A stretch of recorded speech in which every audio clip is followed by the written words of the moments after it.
Welcome to the Agent of Wealth podcast with Marc Bautis from Bautis Financial.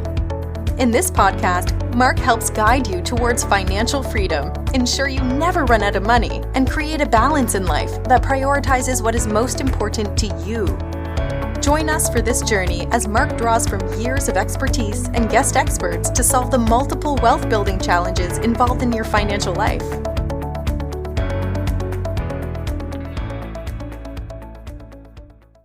Welcome back to the Agent of Wealth. This is your host, Marc Bautis. Today I'm joined by a special guest, Michael Arries. Michael is an experienced advisor in the field of precious metals, having traded gold and silver for almost 25 years. In 2010, he embarked on his professional career with McAlvany Precious Metals, a family-owned business with a 50-year legacy in the industry, where he currently manages 1,500 clients.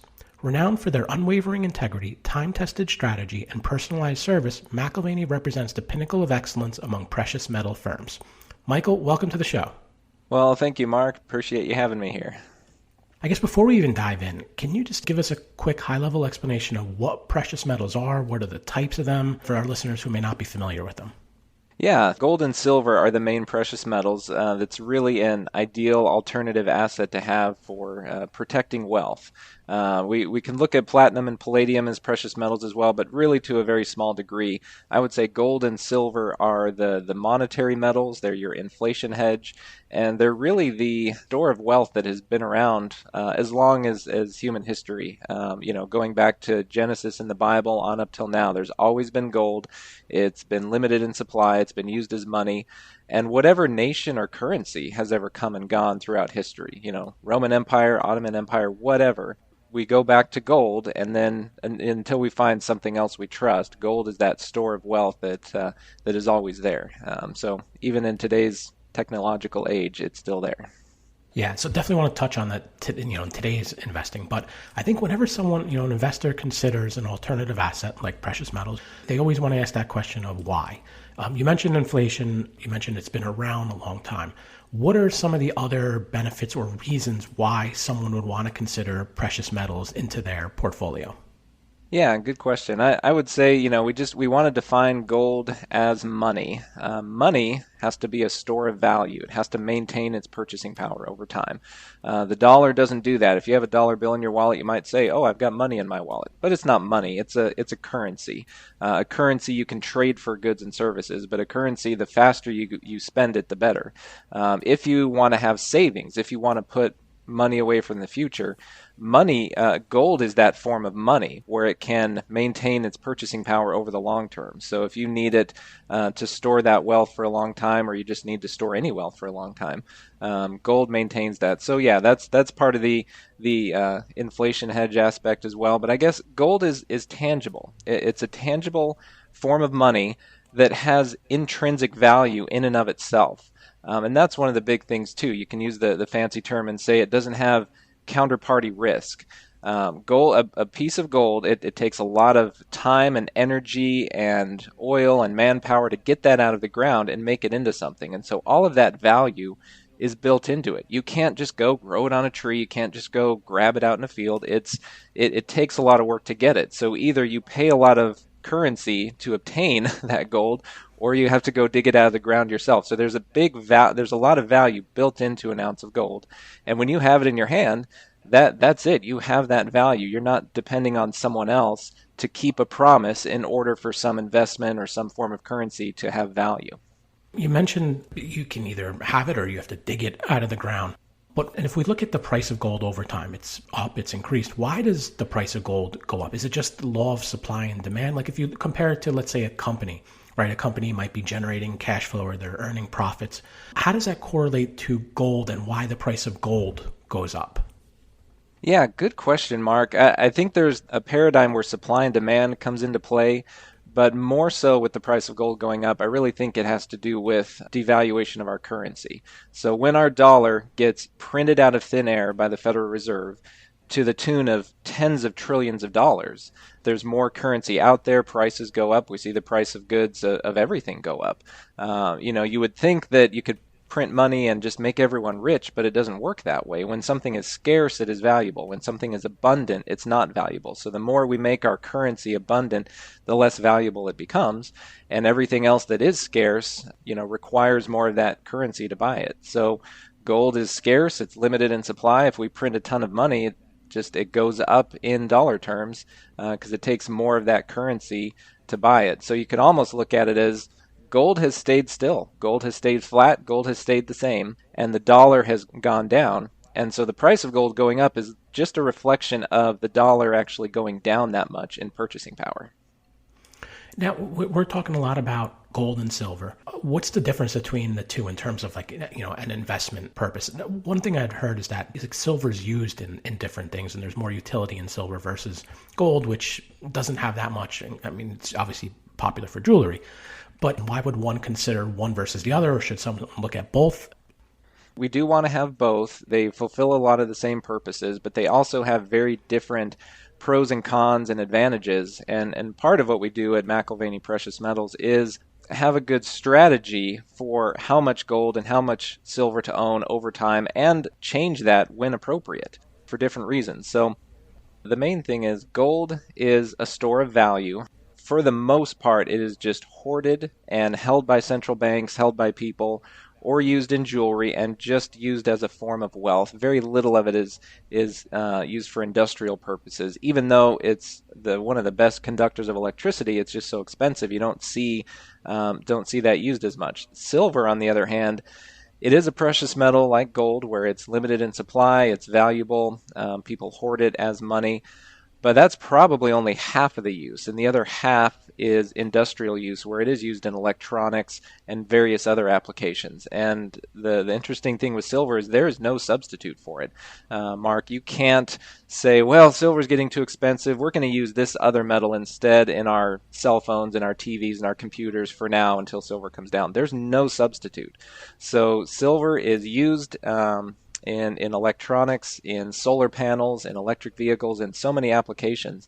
And that's all used up. That's all consumed, and it makes the supply of silver less and less and less. So gold is hoarded as wealth. Silver is as well, but it's also being consumed. And when we look at the disparity between the two, there's a lot of gold out there, and it's all still there. All the gold we've mined, throughout human history, gold from ancient Egypt till now, is still out there in some form or fashion.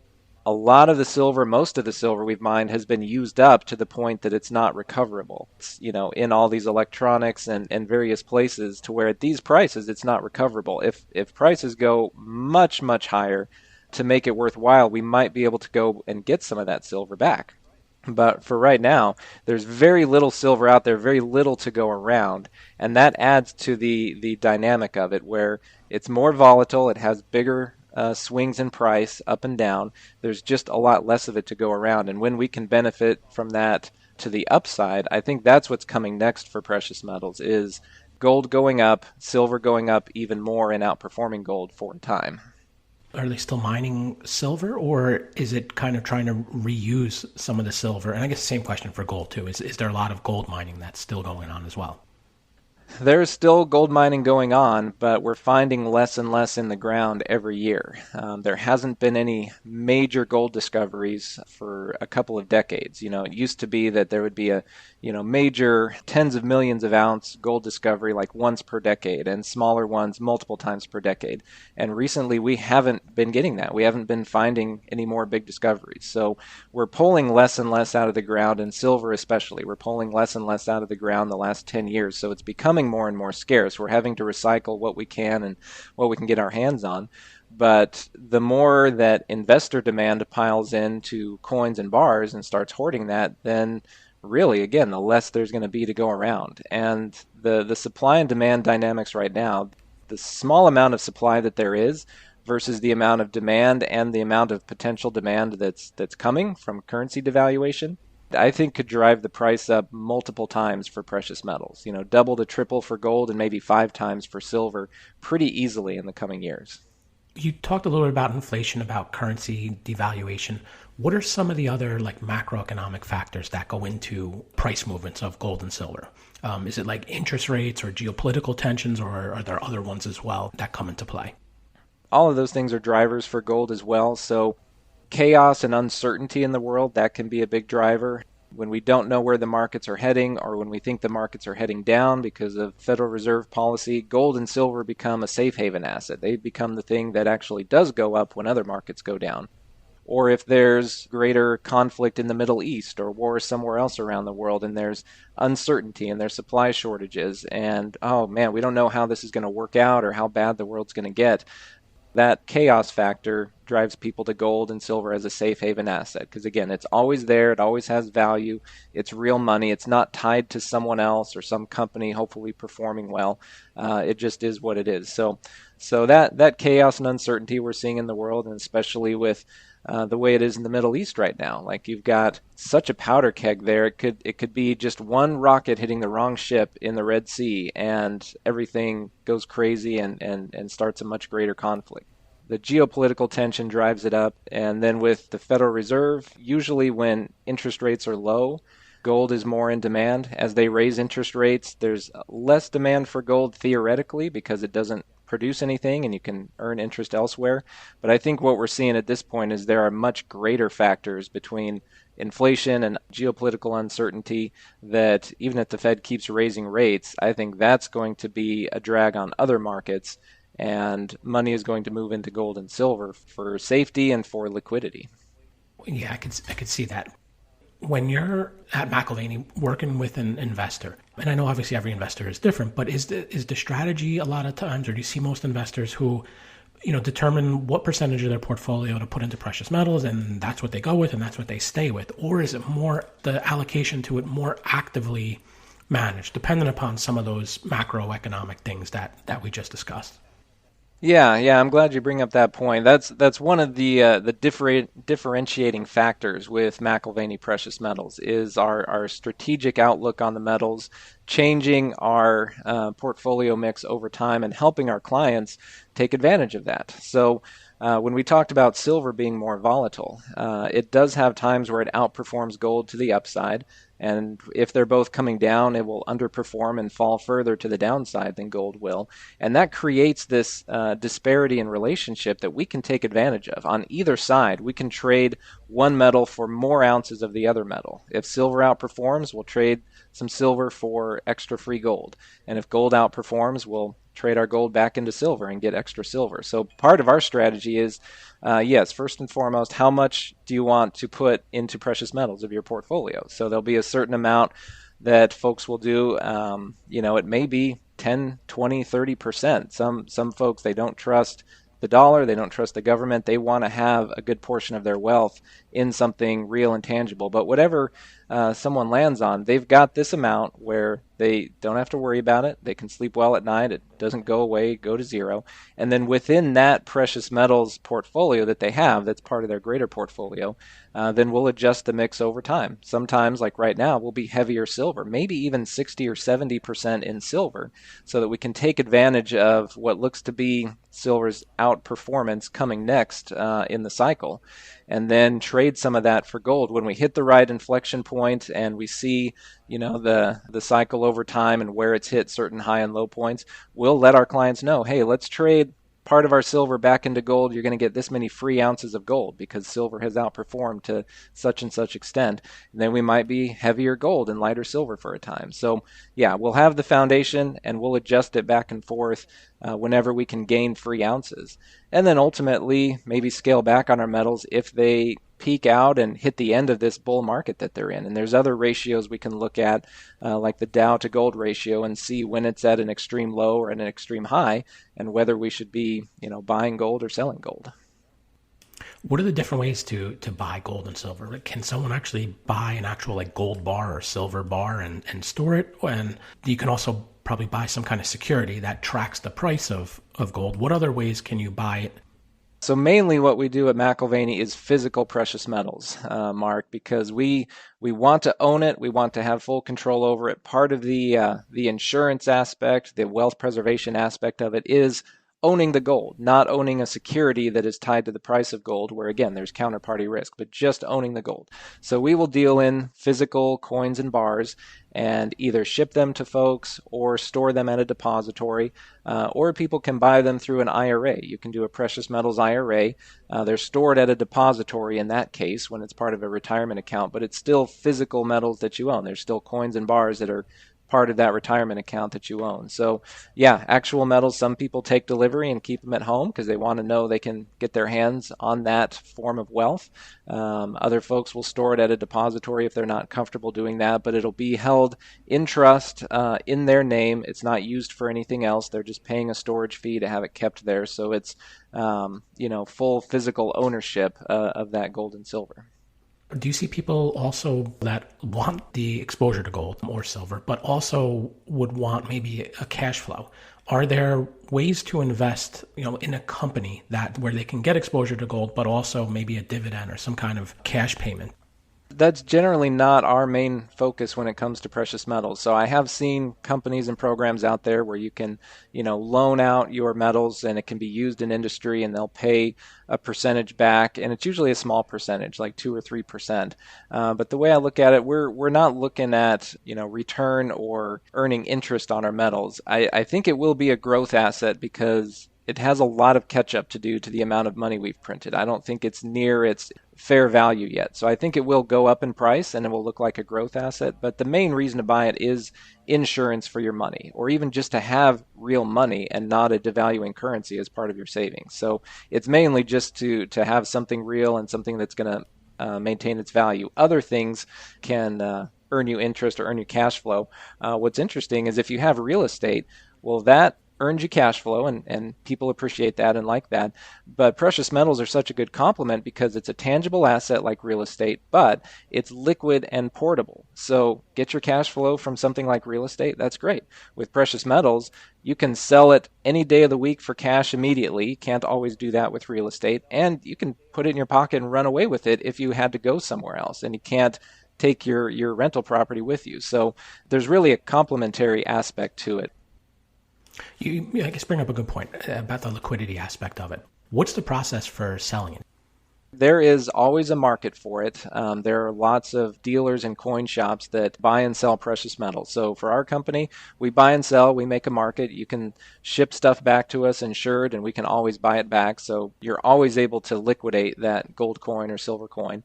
But any number of dealers or coin shops you find in your area, you can always take it. It's just a matter of what price you get. Sometimes we pay a better price because we're moving more product, and a small coin shop might not pay as much. Someone's always welcome to check with me on price and see what we can do. But there's always a market for it, and there's always someone that'll buy it. You can always find a local coin shop, send it to us, send it to some other dealer. It's just a matter of getting that gold bar in the hands of someone that'll buy it back.